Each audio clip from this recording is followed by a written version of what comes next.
बिस्मिल्लाहिर्रहमानिर्रहीम। मेरी बेटी की शादी एक बहुत बड़े रईस के बेटे से हुई थी। गांव के सब लोग कहते थे कि किस्मत वाले हैं जो इतने अमीर घराने में रिश्ता मिला। हर तरफ से दुआएं, रश्क और तारीफें मिलती थी। मैं जब बेटी की ससुराल जाता तो खादिमा दरवाज़ा खोलती और बड़े कमरे में इज्जत के साथ बिठाया जाता। बेटी हमेशा कीमती कपड़ों और जेवरात में जगमगाती नजर आती और मैं सुकून की सांस लेता कि मेरी बेटी शहजादी की तरह रह रही है। लेकिन एक दिन अचानक मैं बिना इत्तला दिए ससुराल पहुंच गया। दरवाजे पर नौकर ने चौंक कर मेरी तरफ देखा और कहा, साहब आप अंदर ना जाएं। मेरा दिल धड़कने लगा, लेकिन मैं उसे धक्का देता आगे बढ़ गया और जैसे ही मेरी नजर अपनी बच्ची पर पड़ी तो पांव तले से जमीन निकल गई। मेरी बेटी गांव की सबसे हसीन लड़की थी।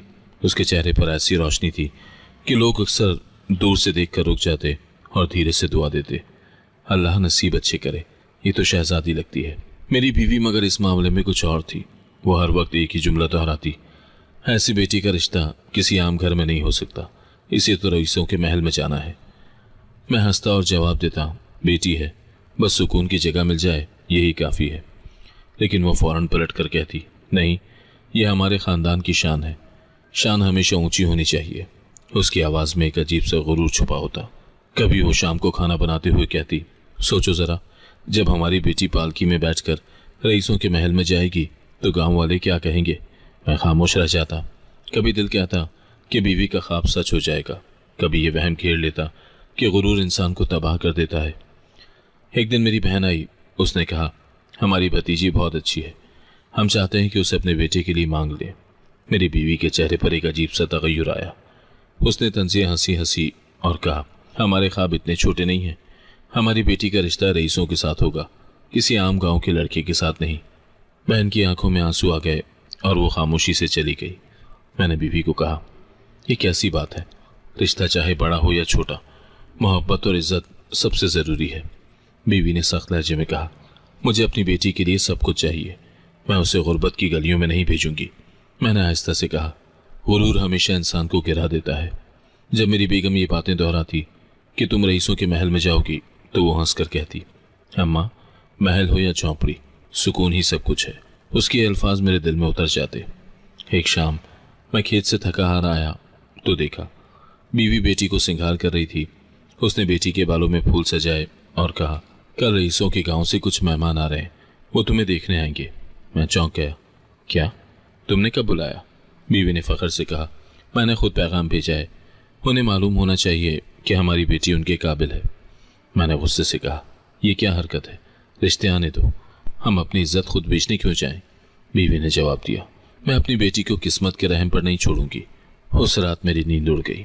मैंने सहन में बैठकर चांद को देखा और दिल ही दिल में दुआ की, या अल्लाह, मेरी बेटी को सुकून दे, उसे अच्छा नसीब अता कर। जब रईस खानदान की तरफ से रिश्ता आया तो मेरी बीवी के कदम जमीन पर नहीं पड़ते थे। वो खुशी से जैसे हवा में उड़ रही थी। उसने गांव की हर औरत को जाकर बताया, हमारी बेटी के लिए इतना ऊंचा रिश्ता आया है कि कोई सोच भी नहीं सकता। रईस खानदान के लोग खुद चल कर आए हैं। औरतें हैरान हो गईं। कुछ ने रश्क से कहा, अल्लाह तुम्हारी किस्मत पर मेहरबान है। कुछ ने आहिस्ता से कहा, ऐसे रिश्ते कम ही नसीब होते हैं। मेरी बीवी का गुरूर बढ़ता गया। वो अपनी बहनों को ताने देती। एक दिन महफिल में कहा, तुम्हारी बेटियां अभी तक छोटे छोटे घरों में बैठी हैं और हमारी बेटी महल में जाएगी, देख लेना हमारी इज्जत कैसे बढ़ती है। बहनें चुप रहीं। उनकी आंखों में दुख था मगर जबान पर कुछ ना आया। मैंने बीवी को घूर कर देखा मगर वो बेपरवाह थी। उसकी जबान पर बस गुरूर के जुमले थे। गांव के लोग भी हैरान थे, एक दूसरे को कहते, किस्मत वालों को ही ऐसा रिश्ता मिलता है। कुछ ने हसद से सर हिलाया, कुछ ने दुआ दी। मैं दिल ही दिल में सोचता कि ये सब आजमाइश भी हो सकती है, मगर बीवी के नज़दीक ये ज़िंदगी की सबसे बड़ी फतह थी। वो हर रोज़ गाँव के हर दरवाजे पर यह खबर सुनाती जैसे कोई ऐलान हो। इसी दौरान रईस खानदान के नुमाइंदे हमारे घर आए। बड़े अदब से बैठे, बेटी को देखा और कहा, आपकी बेटी बहुत नेक सूरत है, हमारे बेटे के लिए बेहतरीन है। बीवी की आंखों में चमक आ गई। उसने सर झुकाकर कहा, यह तो अल्लाह का करम है कि आप जैसे बड़े लोग हमारी दहलीज पर आए। मैंने अदब से कहा, रिश्ता तो अल्लाह के हुक्म से बनता है, हम भी दुआ करते हैं कि नसीब अच्छे हों। बेटी अंदर पर्दे के पीछे बैठी थी। उसके चेहरे पर सुकून था। वो सहेलियों के साथ हंस रही थी। शायद उसे अंदाज़ा भी न था कि उसके नसीब के फैसले हो रहे हैं। मैंने दिल ही दिल में दुआ की, या अल्लाह, ये रिश्ता उसके लिए सुकून का जरिया बने, बोझ ना बने। शादी का दिन आया तो पूरा गांव रोशनियों में डूब गया। बारात आई तो उसमें कारों का काफिला था। लोग देहात से आकर हैरान रह गए। बीवी की आंखों में गुरूर की चमक थी। वो सबको दिखा रही थी कि देखो हमारी बेटी की बारात कैसे रईसों की शान से आई है। गरीब रिश्तेदार एक कोने में खड़े थे, जैसे इस शान शौकत में दब गए हों। बीवी ने खुद उन्हें अलग जगह पर बिठाया ताकि रईसों के साथ ना मिल सकें। मैंने दिल ही दिल में सोचा कि दौलत ने रिश्तों को कितना कमज़ोर कर दिया है। लेकिन जब बेटी दुल्हन बनी तो मैं सब कुछ भूल गया। वो वाकई किसी शहजादी से कम न लग रही थी। शादी के बाद जब बेटी अपने ससुराल गई तो महलनुमा घर ने मुझे भी हैरान कर दिया। जैसे ही बारात की थकन खत्म हुई और चंद दिन गुजरे, मुझे बुलाया गया कि आकर देखो तुम्हारी बेटी किस शान से रह रही है। मैं गांव से निकला तो रास्ते भर दिल में एक सुकून था कि अल्लाह ने मेरे ख्वाब पूरे कर दिए। गांव के लोग भी रास्ते में मिलते और कहते, वाह भाई किस्मत वाले हो, अब तो तुम रईसों के बराबर बैठते हो। मैं खामोश रहता और दिल में सोचता कि ये सब अल्लाह का करम है। जब शहर पहुंचा और उसके घर के दरवाजे पर खड़ा हुआ तो वाकई वो किसी किले से कम न था। ऊंचे दरवाजे जिन पर कुंदाकारी हुई हुई थी, बड़े हॉल जिनमें आईने झलमिलाते थे, हर तरफ झाड़ फानूस जो दिन के उजाले में भी सूरज की तरह चमक रहे थे। मेरे कदम संभल ही नहीं रहे थे। मैंने दस्तक दी तो एक खादमा फौरन दौड़ती हुई आई। उसके लहजे में बड़ी नरमी थी। साहब अंदर तशरीफ लाएं। मैंने सोचा ये इज्जत तो कभी ख्वाब में भी ना देखी थी। उसने मुझे एक बड़े कमरे में बिठाया जहाँ कालीन जमीन को ढांपे हुए था और दीवारों पर रेशमी पर्दे झूल रहे थे। थोड़ी देर के बाद बेटी आई। वो जगमगाते कपड़ों और कीमती जेवरात में सजी हुई थी। उसकी पेशानी पर सोने की बिंदियां चमक रही थी और कानों में बड़े झुमके झूल रहे थे। मैंने उसे देखा और सुकून की सांस ली कि वाकई वो शहजादियों जैसे जिंदगी गुजार रही है। मैंने कहा, बेटी खुश तो हो ना? उसने मुस्कुरा कर कहा, जी अब्बा बिल्कुल खुश हूँ। आप देख ही रहे हैं अल्लाह ने सब कुछ दिया है। उसकी आवाज़ में नरमी थी, लेकिन जाने क्यों मुझे लगा कि उसकी मुस्कुराहट में कोई कमी है, जैसे वो सिर्फ दिखावा हो। फिर दामाद आया। वो बहुत शाइस्तगी से मिला, नरम लहजा, नरमी से बात। उसने कहा, अब्बा जान आप हमारे लिए वालिद जैसे हैं। आप जब चाहें यहाँ आएँ, ये घर आप ही का है। मैंने दिल दिल में शुक्र अदा किया कि अल्लाह ने हमारी बच्ची के नसीब संवार दिए। लेकिन जब खाने के वक्त मुझे दस्तरखान पर बिठाया गया तो एक और मंजर ने मुझे चौंका दिया। वहाँ कई नौकर खड़े थे, सब खिदमत में लगे थे। एक नौकर ने जल्दी में पानी गिराया तो दामाद ने सर्द लहजे में कहा, एहतियात करो वरना फिर सज़ा मिलेगी। ये बात मुझे चुप गई, मगर मैंने खामोशी इख्तियार की। बेटी ने फौरन बात बदलने की कोशिश की, अब्बा आप ज़रा ये मीठा चखें, ख़ास हमारे लिए बनाया गया है। मैंने प्लेट उठा ली, मगर दिल में एक खलिश बैठ गई। खाने के बाद मैंने बेटी के कमरे की सैर की। वो कमरा वाकई महल का हिस्सा लग रहा था।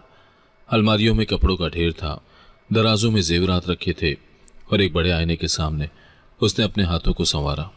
मैंने कहा, अल्लाह का शुक्र है बेटी, तुम्हारी किस्मत खुल गई है। वो खामोश रही, बस हल्की सी मुस्कुराहट की। मैंने सोचा शायद ये नई जिंदगी की थकन है। घर के दूसरे हिस्से में गया तो वहाँ एक कमरा बंद देखा। मैंने पूछा, ये कमरा किसका है? एक नौकर फौरन बोला, साहब ये इस्तेमाल में नहीं है। उसके लहजे में घबराहट थी। मैंने ज़्यादा सवाल नहीं किया, मगर दिल में सवाल ज़रूर जागा। शाम को जब वापस आने लगा तो दामाद ने मेरा हाथ पकड़कर कहा, अब्बा जान आप फिक्र न करें, हम आपकी बेटी को शहजादियों की तरह रखेंगे। मैंने कहा, बस यही मेरी दुआ है। लेकिन घर से निकलते वक्त बेटी की आंखों में एक लम्हे को ऐसी झलक देखी जैसे वो कुछ कहना चाहती हो, मगर जबान बंद थी। गांव के लोग जब भी मुझे देखते तो कहते, तुम तो किस्मत वाले हो, बेटी इतने बड़े घर में ब्याही गई। बीवी गुरूर से फूल जाती और हर जगह ये बात दोहराती।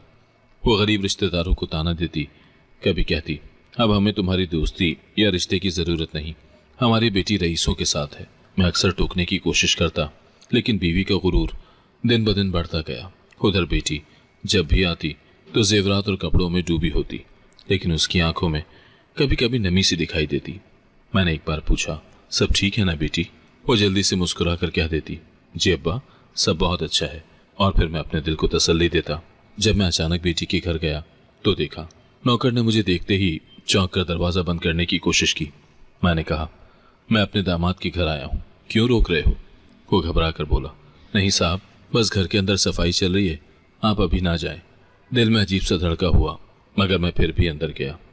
बेटी हस्बे मामूल जेवर पहने मुस्कुरा रही थी, लेकिन इस बार उसके हाथ की कलाई पर स्याह निशान था। मैंने पूछा, ये क्या हुआ बेटी? वो फौरन बोली, ओ ये तो खेल में लग गया, आप फिक्र न करें। मैं खामोश हो गया, मगर अंदर से बेचैन।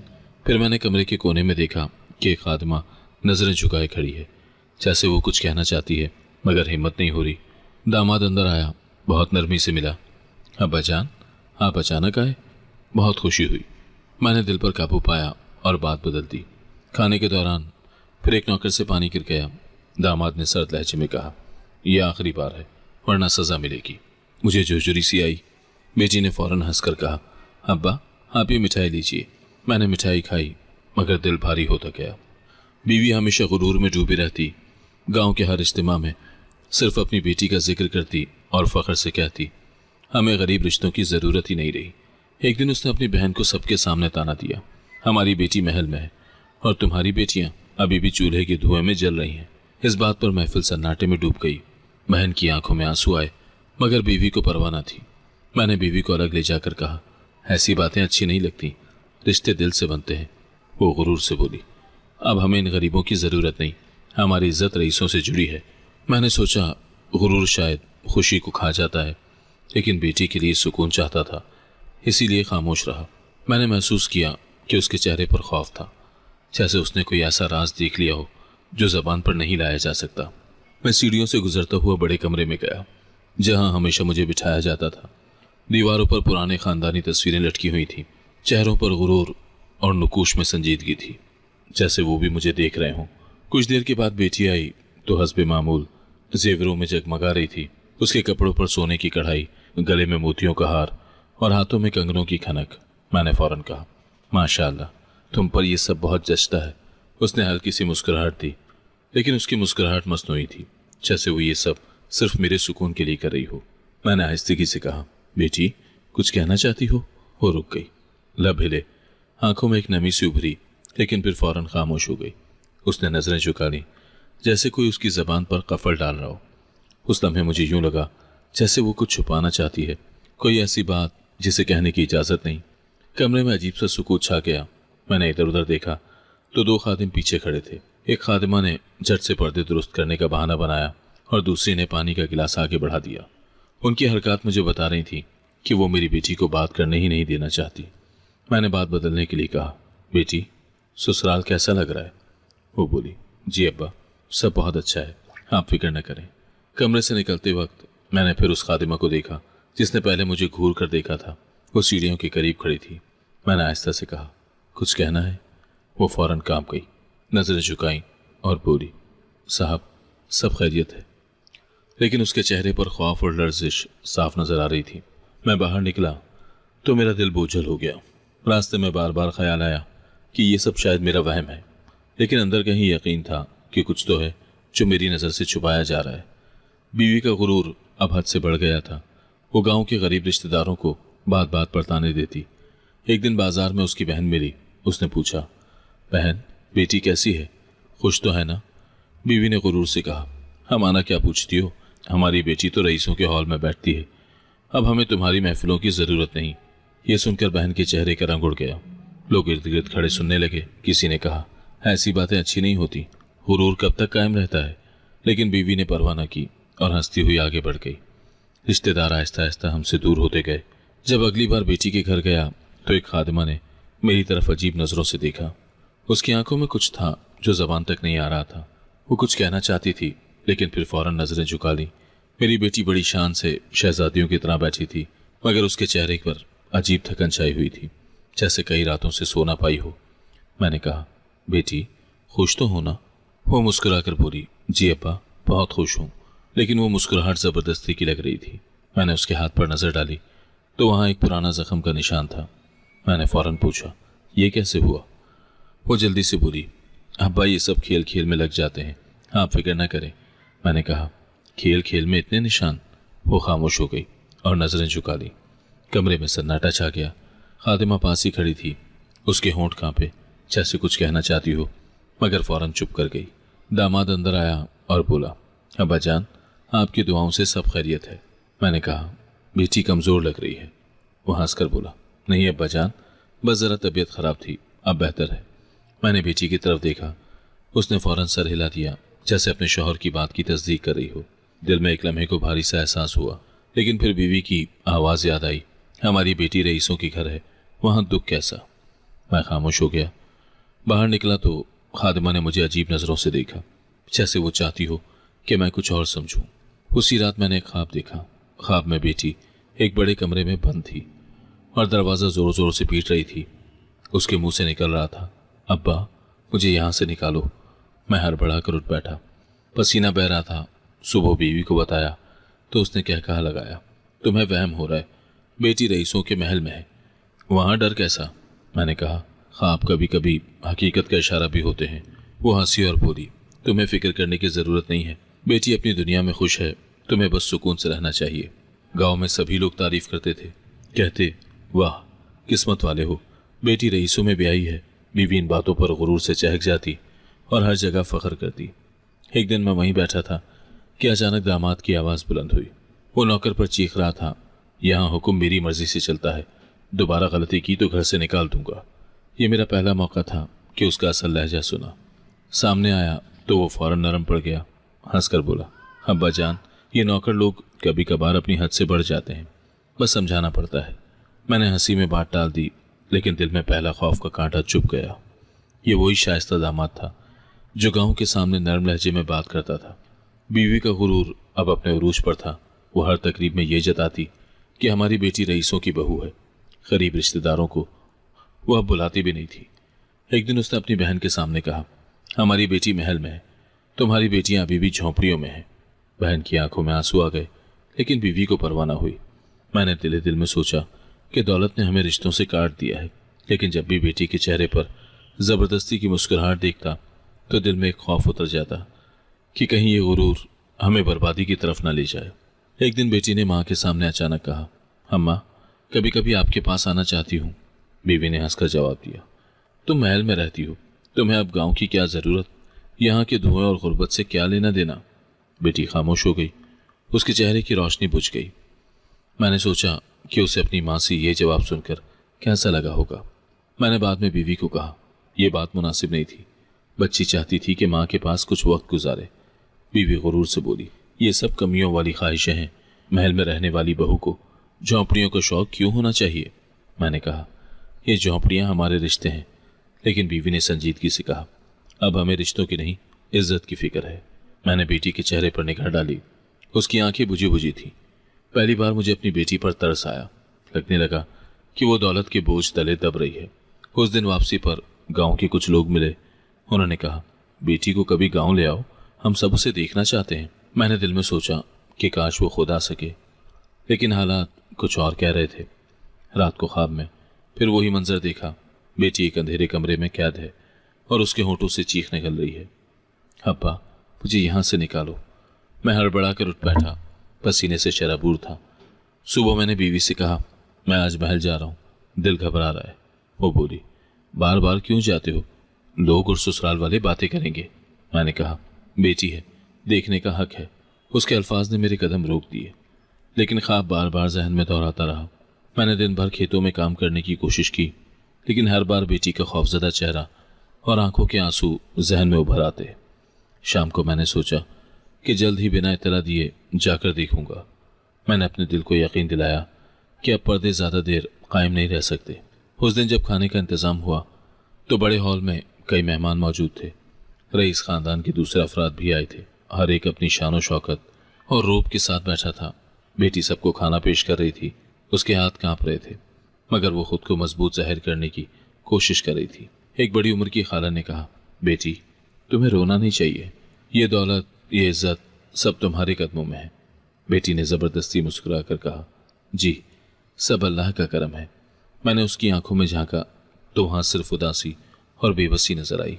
मैंने मौका निकालकर बीवी से कहा, तुम्हें नजर नहीं आता वो खुश नहीं है। बीवी गुरूर से बोली, तुम्हें वहम है, दौलत देखो यही खुशी है। मैंने कहा, खुशी जेवरात और कपड़ों से नहीं आती, उसकी आंखों में देखो, वहाँ सुकून कहाँ है। बीवी ने जवाब दिया, तुम्हारे दिल में हमेशा वसवसे आते रहते हैं, अगर वो महल में नहीं खुश तो कहाँ खुश होगी।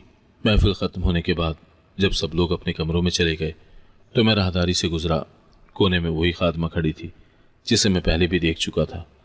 उसकी आंखों में डर साफ झलक रहा था। मैंने करीब जाकर कहा, क्या बात है, कुछ कहना चाहती हो? वो घबरा कर बोली, साहब आपके सवालों के जवाब देना मेरे बस की बात नहीं, और फौरन वहां से भाग गई। उसका डर मेरे दिल के अंदेशों को और बढ़ा गया। एक दिन दामाद के साथ बैठा था।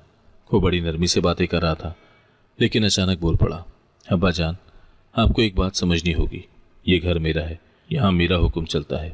उसके लहजे में गुरूर और जहर मिला हुआ था। मैंने हैरान होकर उसे देखा।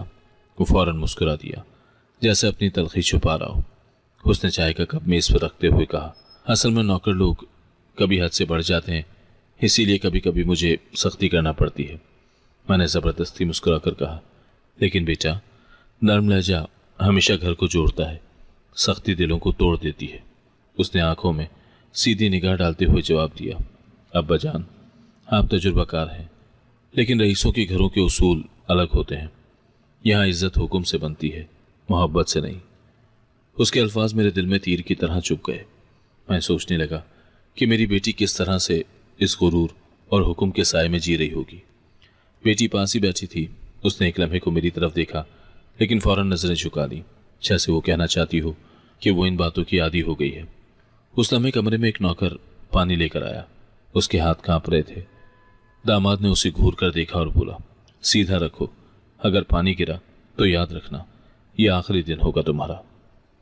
मैंने चौंक कर कहा, बेटा, ये तो बच्चा है, गलती सबसे होती है। उसने फौरन हंसकर कहा, जी अब्बा जान, आपकी बात दुरुस्त है, मैं तो बस डराने के लिए कह रहा था।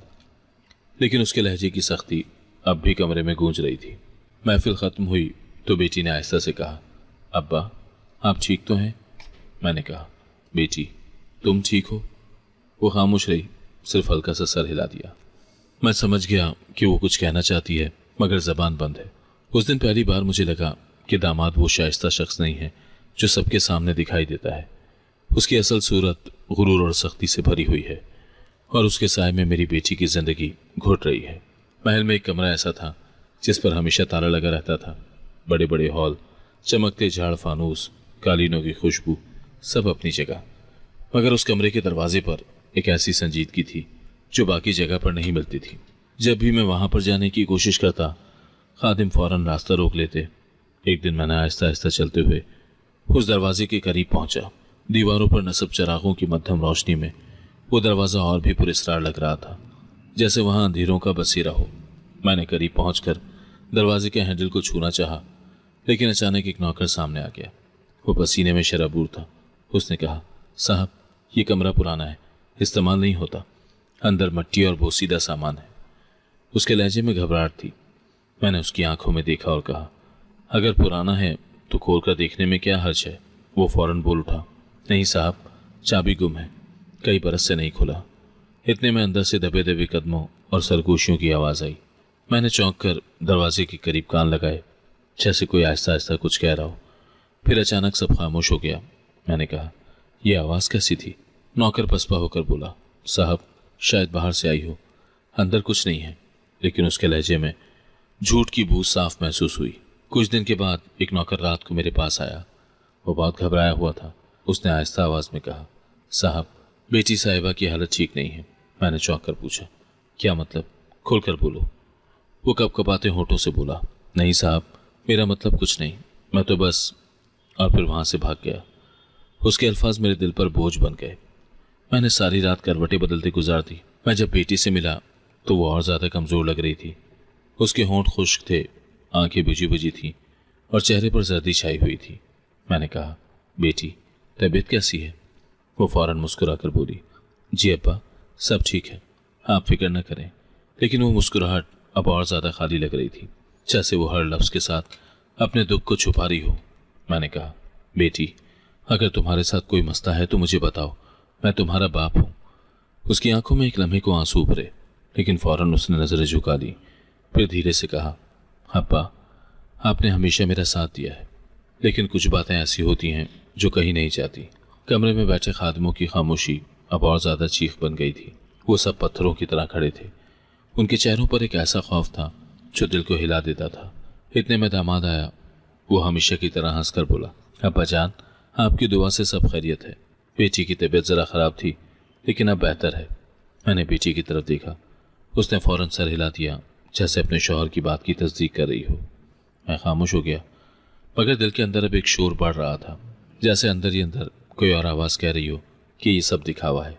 मेरी बेटी की चेहरे की खामोशी अब और ज़्यादा चीख बन गई थी। मैंने खुद से कहा, यह सच ज़्यादा देर तक दब नहीं सकता। एक दिन ये सब पर्दे हट जाएंगे। मैंने फैसला किया कि अब बिना इत्तला दिए जाकर देखूंगा। कई दिन तक दिल में यह तय करता रहा कि अगर सब कुछ वैसा ही है जैसा मैंने सोच रखा है, तो फिर यह हकीकत ज़्यादा देर छुप नहीं सकेगी। एक दिन अचानक महल पहुंचा।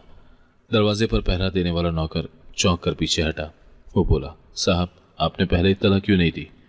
उसके लहजे में घबराहट थी। मैंने सख्त आवाज़ में कहा, बेटी के घर आने के लिए इत्तला की क्या ज़रूरत? उसने फिर भी मुझे रोकने की कोशिश की, लेकिन मैं धक्का देकर अंदर चला गया। अंदर दाखिल हुआ तो मैंने एक खादिमा से पूछा, बेटी कहाँ है? उसने नज़रें झुकाते हुए कहा, बेटी साहिबा आराम कर रही हैं। और फिर वो फ़ौरन घबरा गई और बगैर जवाब दिए आगे बढ़ गई। मेरा दिल धड़कने लगा।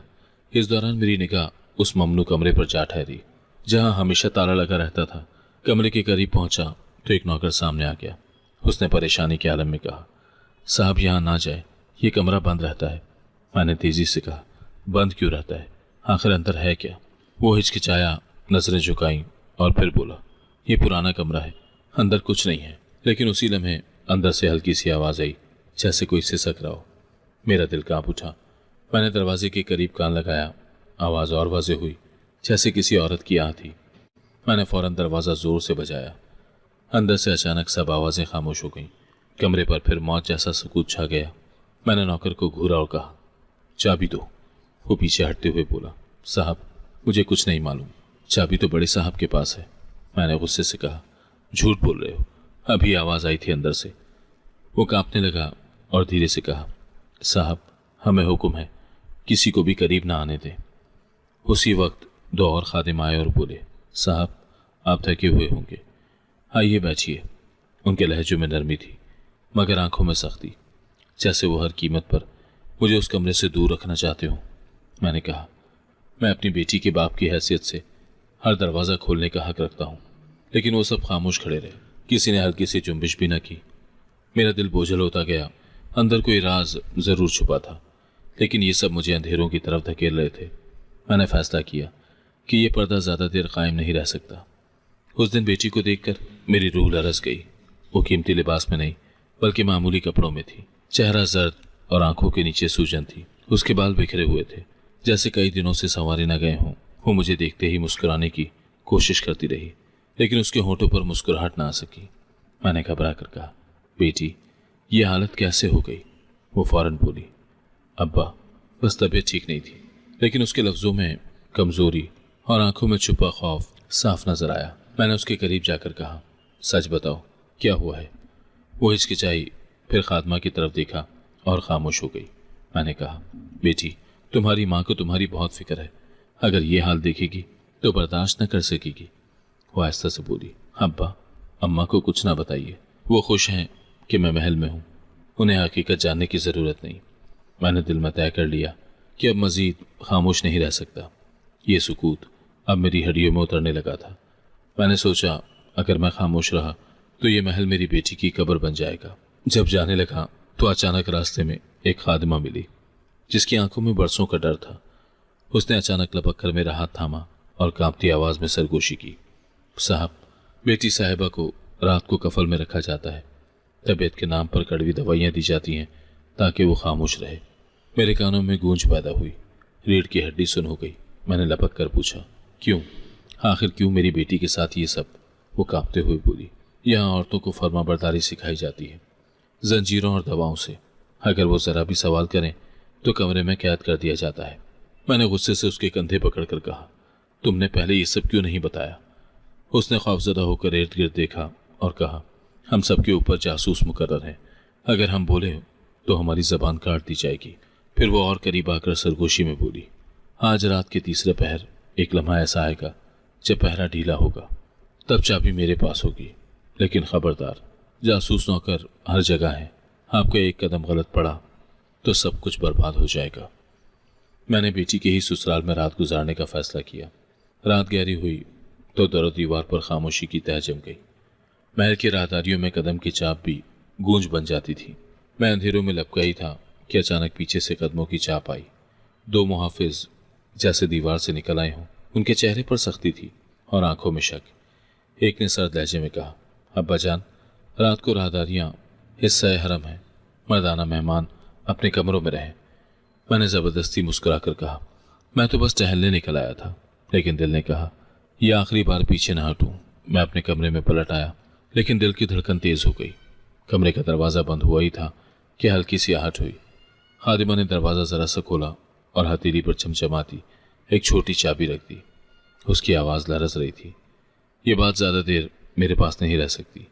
आप अभी जाएं। अगर किसी ने देख लिया तो अंजाम भी वही होगा जो कई औरतों का हो चुका है। मैंने उसके खौफजदा चेहरे को देखा और सर पर हाथ रखा और दुआ दी। फिर दबे कदमों से राहदारी की तरफ निकला। रोशनी मध्यम थी, लेकिन झाड़ फानूस के नीचे दीवारों के साए लंबे हो गए, जैसे जलीलदार मेरे सामने हाथ बांधे खड़े हों। मैंने अपने पांव दबाकर उस दरवाजे की कफल में चाबी डाली। ताले ने एक तवील कराह के साथ खुद को खोल दिया, बिल्कुल वैसे जैसे बरसों से दबी हुई सच्चाई आखिरी सांस में एतराफ करती है। दरवाज़ा चरचराया तो अंदर नमी और दवाओं की बू तह दर तह उठने लगी। कमरा अंधेरा था, मगर चिराग की हल्की सी रोशनी में सब कुछ साफ दिखाई दे रहा था। दीवारों पर मीखें लगी थी, छत से जंग आलूद जंजीरें झूल रही थीं और एक कोने में लकड़ी की मजबूत कुर्सी रखी थी, जिसके बाहों पर चमड़े के तस्मे लगे थे। मेरे कदम लड़खड़ाए। दिल कह रहा था, ये वही जगह है जहां इंसानियत के नाम पर जुल्म बांधा जाता है। सामने बिस्तर पर मेरी बेटी लेटी थी। वो हद से ज्यादा कमजोर हो चुकी थी। आंखों के नीचे नीलाहट, चेहरे पर सर्दी और होठों पर सफा खामोशी की परछाई, जैसे हर मुस्कुराहट उससे छीन ली गई हो। उसने मुझे देखा तो पहले पहचानते बगैर घबरा कर पीछे हटना चाहा। फिर जैसे उसका होश लौट आया और सरगोशी में अब्बा कहा, ऐसा अब्बा जिसमें बरसों का कैद खाना बोल रहा हो। मैं उसके पास पहुंचा और उसकी कलाइयों को देखा। वहां गहरे निशान थे, जैसे रोजाना फरमाबरदारी की कीमत इन्हीं हलकों में वसूल की जाती हो। मैंने कांपते हाथों से तस्मे खोले। पानी का जग करीब पड़ा था। मैंने उसके लबों से चंद घूंट लगाए। वो रोई नहीं। शायद आंसू भी उनकी हुकूमत के टैक्स में जब्त हो चुके थे। उसने मुझे देखा और धीरे से कहा। मुझे ये सब कहते हुए वो फिर से बेहोश सी हो गई। मेरा दिल कांप गया। मैंने उसे सहारा दिया तो कमरे के दूसरे हिस्से में एक लकड़ी का संदूक नजर आया। डायरी की तहरीर ने मुझे पहले ही खबरदार किया था कि सच्चाई कमरे के कोने में छुपी है। मैंने संदूक खोला और अंदर दवा की शीशियां थी, कुछ सिरिंजें और घर की फलाह के नाम पर एक नुस्खा रखा था। उसमें औरतों की तबीयत सुधारने के तरीके दर्ज थे। एक सुर्ख रजिस्टर भी मिला जिसमें नोट था, खर्चा, दवाएं, कफल, तादीबी साजो सामान, मुनाफा, खामोशी, फर्माबरदारी, खानदान की इज्जत महफूज। मैंने खुशमौगी हाथों से रजिस्टर बंद किया। ये सब पढ़कर खून खौल रहा था। औरतें उस घर में इंसान नहीं बल्कि सामान समझी जाती थीं, जिन्हें काबू में रखने के लिए जंजीरें और जहर इस्तेमाल होता था। अचानक दरवाजे पर आहट हुई। खादिमा दीवार से चिपक गई और सर के इशारे से कहा, अभी नहीं। मैंने बेटी के कान के करीब जाकर कहा, बेटी हम निकलेंगे, मगर सही वक्त पर। तुम बस हिम्मत रखो। वो थके हारे लहजे में बोली, अब्बा वक्त यहाँ दीवारों के साथ बंद रखा जाता है। सुइयों की चाल भी आकाओं की मर्जी से चलती है। अब्बा वक्त यहाँ दीवारों के साथ बंद रखा जाता है। सुइयों की चाल भी आकाओं की मर्जी से चलती है। मैंने उसके माथे पर हाथ रखा और कसम खाई कि आज सुइयां बगावत करेंगी। अगली सुबह दामाद नरम लहजे में कमरे में आया। उसके हाथ में चाय का ट्रे था। वो ऐसे मुस्कुरा रहा था जैसे रात के साए उसने खुद नीलाम कर दिए हों। वो बोला, अब्बा जान आप परेशान लगते हैं, कोई कमी रह गई हो तो बताएं, हमारी इज्जत आपसे है। मैंने पहली बार उसकी मुस्कुराहट के पीछे छुपी दरिंदगी को निगाह भर कर देखा। उसकी जेब से दवा की हल्की सी बू आ रही थी। मैंने सीधा कहा, बेटी कमज़ोर है, मैं उसे चंद दिन हमारे गांव ले जाना चाहता हूँ, वहाँ की हवा उसे बेहतर कर देगी। वो लम्हा भर के लिए खामोश रहा, फिर मुस्कुराया और बोला, तबीयत नासाज है उसकी, तबीब देख रहे हैं, बाहर की हवा मुनासिब नहीं। उसके लहजे की नफासत में हुक्म था, शक्कर में लिपटा हुआ जहर। मैंने उसकी बात पर कोई जवाब न दिया, सिर्फ खामोशी ओढ़ ली, लेकिन दिल के अंदर सीसा उंडेलना शुरू कर दिया। मैंने खुद से कहा, यह जंग अब चाय की प्याली में नहीं जीतनी थी, यह अब खुले मैदान की जंग है। दूसरे दिन मेरा सामना खानजादे के बड़े मुहर्रर से हुआ। वो दुबला पतला सा आदमी था, मगर चाल में गुरूर और आवाज में जहर। उसके हाथ में खाते की मोटी किताब थी जिस पर सुनहरी हरूफ में इज्जत के ज़ाब्ते कुंदा था। उसने खांसी के बाद ऐनक दुरुस्त की और मेज पर बैठते ही सफ़े उलटने लगा। बोला, अंकल जान, आपको मालूम है रईस होना सिर्फ निशान नहीं, कीमत भी है। खानदान के नाम पर कर्ज बढ़ता गया है, जमीन रहन है, साख खतरे में है। मैंने चुपचाप उसकी बात सुनी, मगर दिल में आग दहकने लगी। उसने आदात के गुलाब में कांटे छुपाते हुए मजीद कहा, अगर बेटी साहिबा की ज़मीनें हमारे नाम मुंतकिल हो जाएं तो कर्ज का बोझ हल्का हो सकता है, यूँ इज्जत भी बच जाएगी और लोग कुछ न कहेंगे। मैंने मेज़ पर दोनों हाथ रखे और ठहरे हुए लहजे में कहा, लोग कुछ भी कहें, मैं अपनी बेटी को जंजीरों के एवज बेच नहीं सकता। वो लम्हा भर के लिए रुका, फिर हल्की सी मुस्कुराहट के साथ बोला, जंजीरें? आप सख्त अल्फाज इस्तेमाल करते हैं। ये जंजीरें नहीं, ये तो एहतियात है। औरतों की तबीयतें नाजुक होती हैं, काबू में रहें तो घर चलता है, वरना बिखर जाता है। मेरा खून खौलने लगा। मैंने उसकी आंखों में सीधी निगाह डालकर कहा, घर मोहब्बत से चलता है, कफल और जहर से नहीं। वो तंजी हंसी हंसा। अब्बा जान, रईसों के घरों में मोहब्बत किताबों की चीज़ है, यहाँ हुक्म चलता है। आप जैसे लोग जज्बाती होते हैं, हम जैसे हिसाब किताब जानते हैं। मैं कुर्सी से उठकर खड़ा हुआ। मेरे बूढ़े घुटनों में पहली बार जवानी लौटी। मैंने कहा, यह जुल्म किसी एक शख्स का नहीं लगता, पूरा निज़ाम है जो औरतों को कैदी बनाता है। वो मुहर्रर अपनी किताब बंद करते हुए बोला, यही निज़ाम है जो हमारी इज्जत को जिंदा रखता है। रात के तीसरे पहर वही चाबी फिर मेरी हथेली में थी। खादमा के हाथ कांप रहे थे। उसने धीरे से कहा, आज पहरेदार शराब में मदहोश हैं, अगर निकलना है तो अभी। मैंने बेटी को कंधे से लगाया। उसके कदम लरस रहे थे, मगर उसका इरादा सूतून संग की तरह मजबूत था। हम दबे दबे कदमों से राहदारी में निकले। दीवारों पर लगी ख़वातीन ख़ानदान की पुरानी तस्वीरें जैसे हमें घूर रही थी। उनकी आंखों में सदियों की खामोश चीखें थीं जिन्हें फ्रेम ने कैद किया हुआ था। मैंने बेटी के कान में कहा, ये वक्त हमारा है। वो हल्की सी मुस्कुराई, मगर आंखों में आंसू तैरने लगे। हम दरवाजे तक पहुंचे ही थे कि पीछे से दरिंदा सिफ्त कह कहा गूंजा। दामाद साई की तरह निकलकर हमारे सामने आ खड़ा हुआ। उसके चेहरे पर गुरूर और लबों पर सफाक मुस्कुराहट थी। वो बोला, कहाँ अब्बा जान, घर की इज्जत लेकर कहाँ जाओगे? मैं फौरन बेटी के आगे ढाल बन गया। उसके हाथ में चमकते कलीद के हल्के को देखकर दामाद ने कह कहा लगाया, चाबियों से तकदीरें नहीं बदलती अब्बा जान, यहाँ कफल किस्मत पर लगते हैं। मैंने पहली बार बुलंद आवाज में कहा, किस्मत के दरवाजे हम खुद बदलते हैं, हटो मेरे रास्ते से। बेटी के हाथ कांप रहे थे, लेकिन मेरा दिल मजबूत था। उस लम्हे मैंने महसूस किया कि अगर मैं पीछे हटा तो ये कैद कभी नहीं टूटेगी। शोर सुनकर खादिम दौड़े आए। उनके हाथों में डंडे थे, लेकिन वो रुके हुए लगे, जैसे अंदर से भी हिचकिचा रहे हों। उस लम्हे बाहर से हंगामा उठा। वही गरीब रिश्तेदार जिन्हें मेरी बीवी ने बरसों हकीर समझा था, महल के दरवाजे पर जमा थे। किसी ने अंदर की खबर बाहर फैला दी थी। वो सब जोर जोर से दस्तक दे रहे थे और आवाजें गूंज रही थी, बेटी को बाहर लाओ, इंसाफ करो। उनकी आवाजों ने महल की फसीलों को हिला दिया। बीवी दरवाजे के कोने में खड़ी ये तमाशा देख रही थी। उसकी आंखों से गुरूर का रंग उतरने लगा। वो हक्का बक्का सब कुछ देखती रही। पहली बार उसे समझ आया कि इज्जत गरीबी अमीरी के तवाजुन में नहीं, सच के पलड़ों में तोड़ी जाती है। अंदर दामाद जज्बस हुआ। उसने गुस्से से कहा, ये हुजूम कौन है, इन्हें खामोश करवाओ। लेकिन बाहर की आवाजों ने महल के खोखले सुतून हिला दिए थे। खादिमा आगे बढ़ी और पहरेदारों को रोकने के लिए उनके सामने खड़ी हो गई। उसकी आंखों में बरसों की गुलामी से बगावत का शोला था।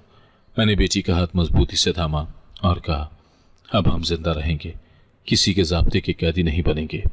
बेटी के होंठों पर पहली बार एक हकीकी मुस्कुराहट उभरी जो आंसुओं के पीछे छुपी हुई थी। हम दहलीज तक पहुंचे ही थे कि दामाद ने अचानक धक्का देकर मुझे जमीन पर गिरा दिया। लम्हा भर को सब घुप अंधेरा हो गया। बेटी की सिसकारी मेरे कानों में बिजली की तरह गूंदी। मैंने जमीन थाम कर खुद को उठाया, फिर दरवाजे की चौखट दोनों हाथों से पकड़कर झटके से खोल दी।